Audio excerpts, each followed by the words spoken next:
नमस्कार। आज का हमारा टॉपिक है town planning of Vijayanagara umpire. इस टॉपिक के अंतर्गत सबसे पहले जब टाउन प्लानिंग में चलकर देखेंगे तो वाटर रिसोर्स को जानेंगे। पानी के क्या क्या स्रोत थे, वाटर पीने के और इरिगेशन के लिए कहां से आता था, इसको जानेंगे। साथ ही साथ आपको जब फोर्टिफिकेशन की बात आएगी तो विदेशी ट्रेवलर जो अब्दुल रज्जाक के नाम से जाना जाता है, इनके विवरण को साथ में लेंगे और जानेंगे कि वो विजयनगरा के बारे में क्या कहते हैं। इसी के पैरेलल जब चलकर देखते हैं तो एक और विद्वान डोमिंगो पायस हमको नजर आते हैं। वो भी स्पेशली एग्रीकल्चर ट्रैक के बारे में हमें विशेष जानकारी देते हैं, उसको भी आपके साथ हम साझा करेंगे। साथ ही साथ जब अर्बन कोर की बात आएगी तो इस मैप के थ्रू व इस कंटेंट के थ्रू आपको दिखाएंगे कि कौन से स्थान पर कौन कौन लोग थे, कहाँ कहाँ किस किस व्यापारियों का, राजा का और बाकी अन्य क्षेत्र कौन कौन से थे,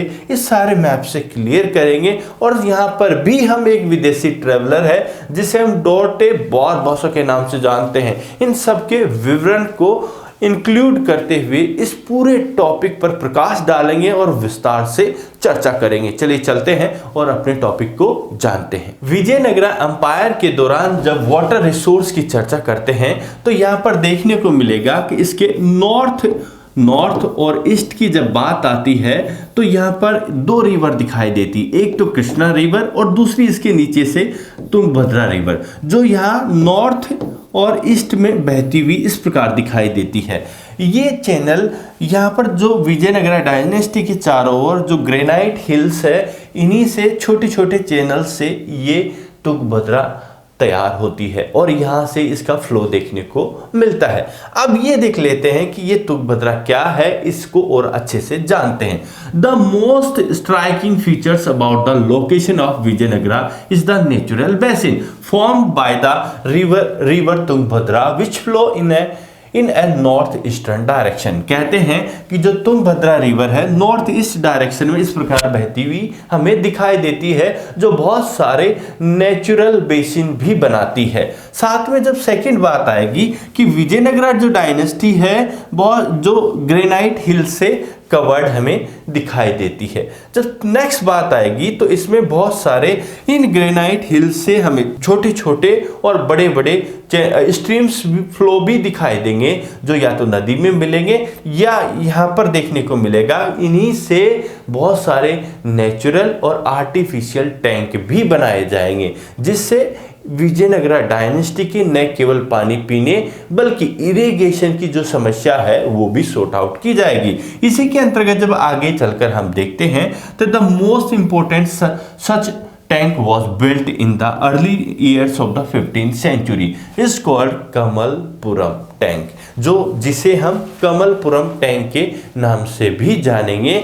ये आर्टिफिशियल टैंक हुआ करते थे। इसके आगे चलकर जब देखते हैं तो water from this tank not only irrigation fields nearby but was also conducted through a channels to the royal centre.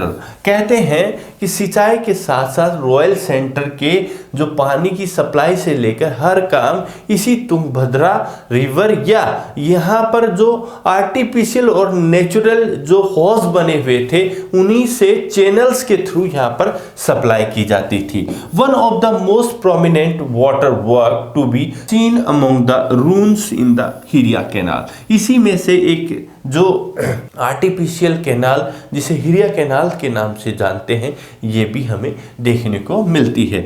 This canal Drew water from A dam across the Tungabhadra. इसमें भी जो पानी आता था, यहाँ पर भी जो डैम मतलब बांध बनाया गया था जो तुंगभद्रा पर, जो अलग अलग चैनल्स पे बने हुए थे, तो वहां से ही इसमें पानी सप्लाई होता था। इसमें irrigated the cultivated valley that separate the sacred centre and the urban centre. कहते हैं जो अर्बन सेंटर और जो सेक्रेट सेंटर को अलग करने वाली जो वैली है, कल्टिवेटेड वैली है, उसके सप्लाई करने का, उसमें सब इरिगेशन के लिए वाटर सप्लाई का भी ये काम करते हुए दिखाई देती है। जब आगे चलकर देखते हैं तो this was apparently built by king of the Sangma. जो इस कैनल का जो निर्माण करवाया गया था वो संगमा डायनेस्टी के शासकों के द्वारा करवाया गया था। तो इस प्रकार हमको देखने को मिला है कि ये क्षेत्र शुष्क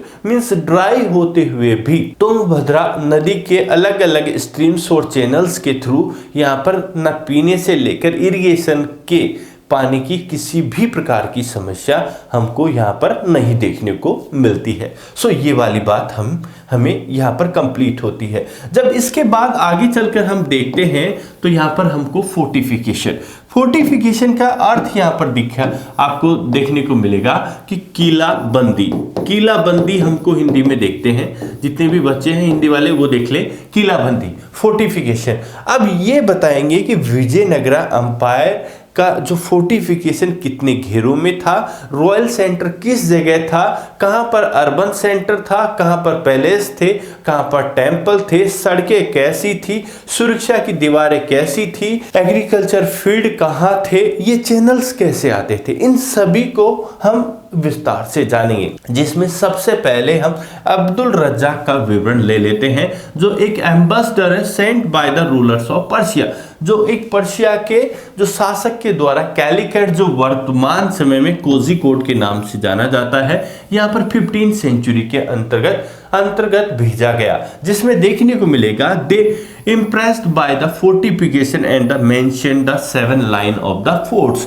यहाँ पर देखने को मिलेगा कि जो अब्दुल रज्जाक है ये देवराय प्रथम, सबसे ज्यादा IAS RS कॉम्पिटिटिव हर जगह पूछा गया है कि इसके बारे में 7 लाइन के बारे में जानकारी कौन देता है, तो अब्दुल रज्जाक। तो किसके दरबार में आया था, देवराय प्रथम के दरबार में ये महोदय आए थे और विजयनगरा के फोर्टिफिकेशन की हमें जानकारी देते हैं, जो कहते हैं कि इसमें एक तो आउटर लाइन है बाहर की, इस प्रकार जैसे 7 लाइन्स 3 4 5 6 और ये 7, इस प्रकार 7 लाइन में चारों ओर से फोर्टिफिकेशन हमें दिखाई देता है। किसका, विजयनगरा अंपायर का। अब यहां पर देखने को मिलेगा कि किस लेयर के अंदर क्या क्या है, इनको भी हम विस्तार से जान लेते हैं। These encircled not only the city but also it's agriculture hinterlands and forest. कहते हैं कि इसमें न केवल जो टाउन रहेगा, इस क्षेत्र के अंदर न केवल टाउन रहेगा बच्चों, बल्कि देखने को मिलता है टाउन के अलावा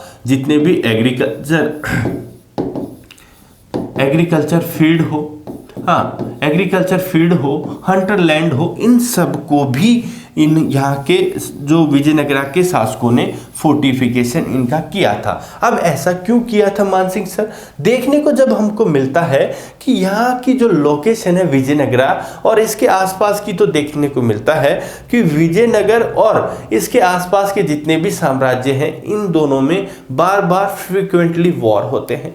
इस वजह से जब भी लड़ाई होती है तो कोई भी शासक उस साम्राज्य के चारों ओर घेरा दे लेता है। अब घेरा 5-6 महीने, साल, 1 ईयर तक चलता है। अगर ऐसी कंडीशन होती है तो घेरे में हमेशा मध्यकाल में युद्ध की यही दिशा और दशा होती थी कि सबसे पहले जो उनके वाटर सप्लाई और फूड सप्लाई को वो ब्रेक करते थे। तो इसी के अंतर्गत अगर ऐसा ब्रेक कर दिया तो अंदर वाले भूख मर जाते थे। इस वजह से इन लोगों ने एग्रीकल्चर फील्ड को भी फोर्टिफिकेशन के अंदर लिया, ताकि जब भी कोई अटैक होता है तो फूड स्कैर्सिटी जैसी समस्याओं का सामना ना करना पड़े। इस बारे में जो अब्दुल रज्जाक महोदय हमें विस्तार से जानकारी देते हैं। The outmost walls linked the hills surrounding the city. Abdul Razzaq noted that between the first, second and the third walls there are the cultivated field, gardens and houses. कहते हैं कि यहाँ पर बात कही कि हमने जो लास्ट की जो 1, 2 और 3 ये जो वॉल थी, यहाँ पर हमें एग्रीकल्चर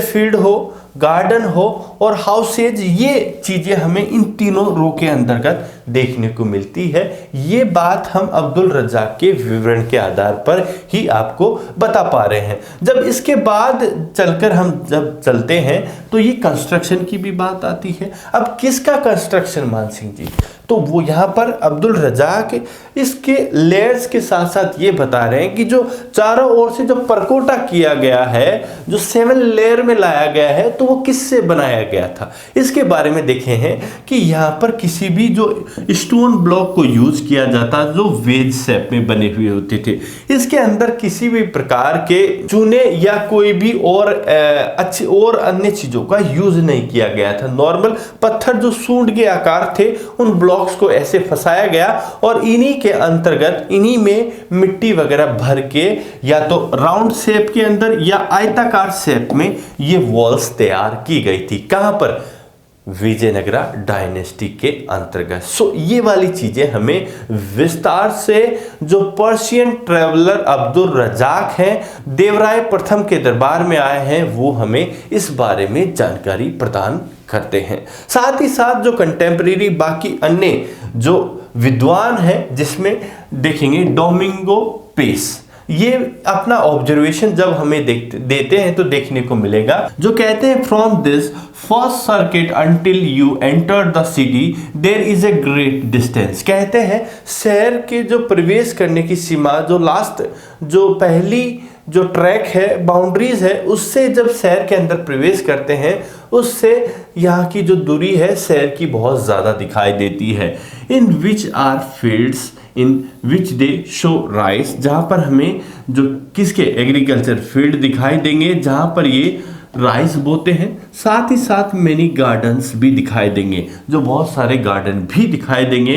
एंड मच वाटर, जहाँ पर बहुत ज़्यादा पानी भी होगा, जो कहाँ से आता है? Which water comes from 2 lakes, जो 2 प्रमुख लेक से इस क्षेत्र विशेष की वाटर सप्लाई हमको देखने को मिलती है। इसी के साथ these statements have been corroborated by a present day। कहते हैं जब आर्कियोलॉजिस्ट के व्यू से देखें तो इस वाले क्षेत्र की जब हम चर्चा करते हैं तो ये जो एग्रीकल्चर फील्ड था वो sacred centre and the urban centre के बीच वाला स्थान था, जिसे आर्कियोलॉजिस्ट ने भी वेरीफाई किया है। किसकी बात को वेरीफाई किया है?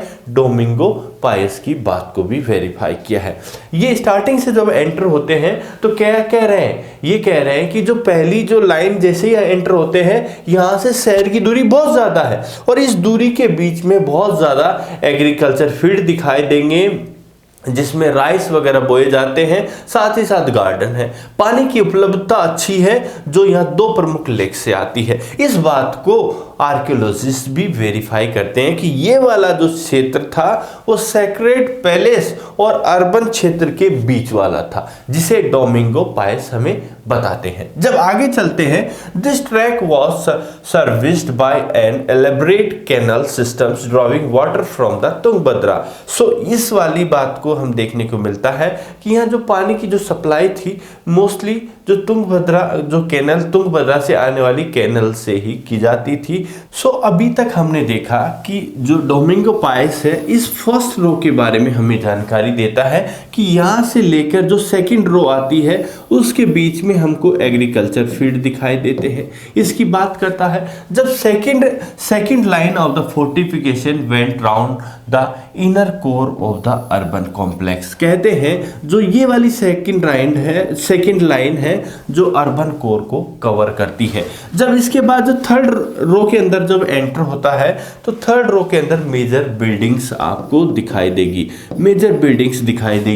जो बहुत ऊंची surrounding bye its own high walls. कहते हैं जो ये मेजर बिल्डिंग्स है बड़ी बड़ी ऊंची दीवारों से कवर्ड दिखाई देती है। ऐसी बात यहाँ पर कौन कह रहे हैं? डोमिंगो पायस हमें बताते हैं, जो एक पुर्तगीज ट्रैवलर था। तो ये वाली बात हमें यहाँ तक समझ में आती है, जिसे आगे चलकर जितने भी आर्कियोलॉजिस्ट है उसको वेरीफाई करते हैं। जब रोड की बात आएगी, the fort was entered through well guarded gates which linked the city to the major road. कहते हैं जैसे ही शहर में आप एंटर होंगे उस शहर के मजबूत गेट आपको दिखाई देंगे जो बड़ी बड़ी प्राचीर से बने हुए हैं, विच लिंक जहाँ की जो city to link major road, और वो शहर की जो वो जहाँ से एंटर होंगे वहाँ से जो अन्य सड़कें हैं शहर की अन्य सड़कों से जुड़ी हुई दिखाई देगी। Road generally wound around through the valleys avoid the Rocky trains. कहते हैं यहाँ जितनी भी जो सड़कें वगैरह बनाई गई थी इस पहाड़ी इलाके को छोड़कर अन्य आसपास वाले स्थान पर बनाई गई थी, उनको लिंक करती है। Some of the most important road, कहते हैं इनमें से सबसे महत्वपूर्ण जो रोड थी extend from temple gateways and where the line the bazaar. कहते हैं बहुत सारी जो सड़कें थी वो न केवल मंदिरों को बल्कि बाजार वगैरह को एक दूसरे से जोड़ती हुई दिखाई देती है। इसी के साथ जब गेटवेज की बात होगी, गेटवेज का मतलब होगा एंट्रेंस गेट। गेटवे वर डिस्टिंक्ट आर्किटेक्चर फीचर्स। कहते हैं ये महत्वपूर्ण एक फीचर आपको दिखाई देगा जो यहाँ की जो फोर्टिफिकेशन में सबसे ज्यादा देखने को मिलेगा। The arch on the gateway leading into the fortification settlement as well as the dome over the gate are regarded as a typical features of the architecture introduced by the Turkish Sultan। कहते हैं ये जो feature है जब भी आप gateway पे देखोगे तो या तो आपको गोल जो छतरी दिखाई देती है ऐसी, हाँ जो डोम जो आपको ऐसा डोम दिखाई देता है ये वाला, ये गोल अर्धचंद्राकार, ये वाला जो फीचर हमको जहां भी देखने को मिलता है ये मोस्टली जो तुर्किश सुल्तानों के द्वारा लाई गई थी, ये वाली स्टाइल जिसे आगे चलकर हम style as a Indo Islamic style के नाम से भी जानते हैं। अब इसके आगे जब बात करते हैं तो continuously through a interaction with local buildings practices in the different region. साथ ही साथ आगे चलकर ये जो बढ़ के जब देखेंगे तो हमें लोकल बिल्डिंग्स में भी दिखाई देगी। These have been identified by track path through the gateways as well as by finds of pavements. कहते हैं जब इसको आगे चलकर इस बात को भी जो जितने भी जो कौन पुरातत्वविद है इस बात को वो भी वेरीफाई करते हैं। तक तो हमारी बात इन रोड्स की थी। पहले हमने अब्दुल रज़ाक के विवरण को जाना, उसके बाद डोमिंगो पायस को जाना, फिर गेट और गेटवेज रोड्स की बात की। अब हम चलते हैं द अर्बन कोर को इस मैप से भी आप समझ सकते हैं, जो ये वाला एरो हम अर्बन क्षेत्र को दिखा रहे हैं। अब इसके बाद यहाँ पर चलते हैं तो आपको देखने को मिलेगा moving along the road leading into the urban core there is a relatively little archaeologist evidence of the house of the ordinary people। कि कहते हैं कि जब पैरेलल आगे बढ़ते हैं तो ऑर्डिनरी मीन्स सामान्य लोगों के घरों के एविडेंस हमें बहुत कम देखने को मिलते हैं इस जगह। तो अब आगे चलते हैं। Archaeologist have found fine Chinese porcelain in some areas. कहते हैं कि जो आर्कियोलॉजिस्ट पुरातत्वविद है उन्हें कुछ जो चाइनीज प्रोक्लेन मीन्स चिकनी मिट्टी के बर्तन मिलते हैं जिससे उनको लगता है and suggest that these areas may have been occupied by rich traders. हो सकता है कि ये जो स्थान है कोई रिच व्यापारी का रहा हो या अमीर व्यक्ति का भी रहा हो। ऐसी बातें या ऐसे विचार यहाँ पर लोग या आर्कियोलॉजिस्ट रखते हैं। This was also the Muslim residence quarter, और यहाँ पर हमें मुस्लिम रेजिडेंस क्वार्टर भी देखने को मिलती है जिसके बारे में हम आगे चलकर विवरण भी और देखने को या समझने को मिलता है। Tombs and mosques located have here distinct functions, yet their architects resembles that of the mandapas found in the temples of Hampi। कहते हैं जो स्टाइल थी टॉम्ब और मॉस्क्यूज भी हमें यहाँ पर दिखाई देते हैं, लेकिन इनकी भी जो स्टाइल हमें मंडपास और टेम्पल्स ऑफ हम्पी की तरह ये भी हमें दिखते हुए प्रतीत होते हैं। ऐसी स्टाइल यह टॉम्ब और मॉस्क्यू के अंतर्गत भी यूज की गई तो ये हमें देखने को मिलता है। तो अभी तक अब्दुल रज़ाक और पेश के विवरण को हमने देखा और अब चलकर देखते हैं डॉटे बारबोसा का जब विवरण देखते हैं, ये भी पुर्तगीज ट्रेवलर था और ये भी कृष्ण देव राय के समय आए थे। डोमिंगो पायस भी कृष्ण देव राय के समय आए थे और ये यहाँ के लोगों के बारे में, यहाँ के घरों के बारे में डिस्क्राइब कर रहे हैं। Houses of ordinary people which have not survived, कहते हैं जो आम लोगों के जो घर बनाए हुए थे वो अब सर्वाइव नहीं है, लेकिन उनके बारे में बता रहे हैं कि क्या कह रहे हैं, ये अच्छी तरह से पढ़िए। कह रहे हैं कि ये जितने भी घर थे वो कच्चे घास फूस के बने हुए थे, छप्पर के बने हुए थे, लेकिन मजबूत और बहुत अच्छे घर थे। किनके? ऑर्डिनरी पीपल के। और ये जानकारी कौन दे रहा है? डॉटे बारबोसा अपने विवरण में इस विजयनगरा के जो ऑर्डिनरी पीपल्स के बारे में बता रहे हैं। आगे देखते हैं। Field survey indicate that the entire area was dotted with the numerous shrines and small temple। और इस क्षेत्र के अंतर्गत हमें न्यूमेरियस मतलब बहुत सारे श्राइन्स और छोटे छोटे टेम्पल्स भी दिखाई देंगे, जो pointing to the prevalence of the variety of the cults perhaps supported by the different communities. यहाँ पर अगर टेम्पल्स और श्राइन होंगे तो मानने वाले भी बहुत सारे होंगे, तभी तो टेम्पल और श्राइन रहेंगे।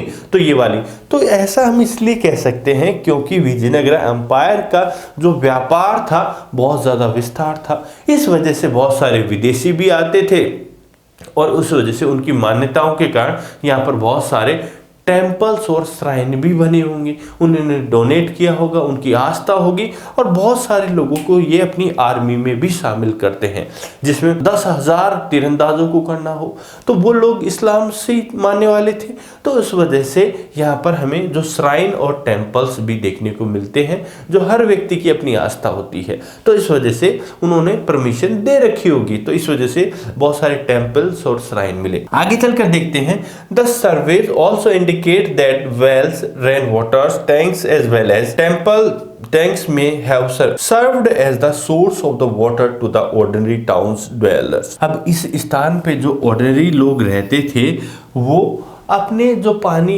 पीने के लिए जो छोटे मोटे जो कुएं हो, रेन वाटर हार्वेस्टिंग हो, इसके द्वारा वो पानी स्टोर किया करते थे और उसी से जो अपनी आवश्यकता की पूर्ति करते थे। कौन? Ordinary people. सो इस बारे में हमें जो जानकारी देते हैं डॉटे बारबोसा, इस प्रकार की हमें इस विजयनगरा एम्पायर की जानकारी देते हैं और हमें बताते हैं। सो ये वाली बातें हमने अभी तक टाउन प्लानिंग के बारे में जानी। आई होप आपको बहुत अच्छी लगी होगी। अगर लगी है तो लाइक कीजिएगा और अपने विचार कमेंट बॉक्स में जरूर दीजिएगा और वही बात, पढ़ते रहिए, आगे बढ़ते रहिए।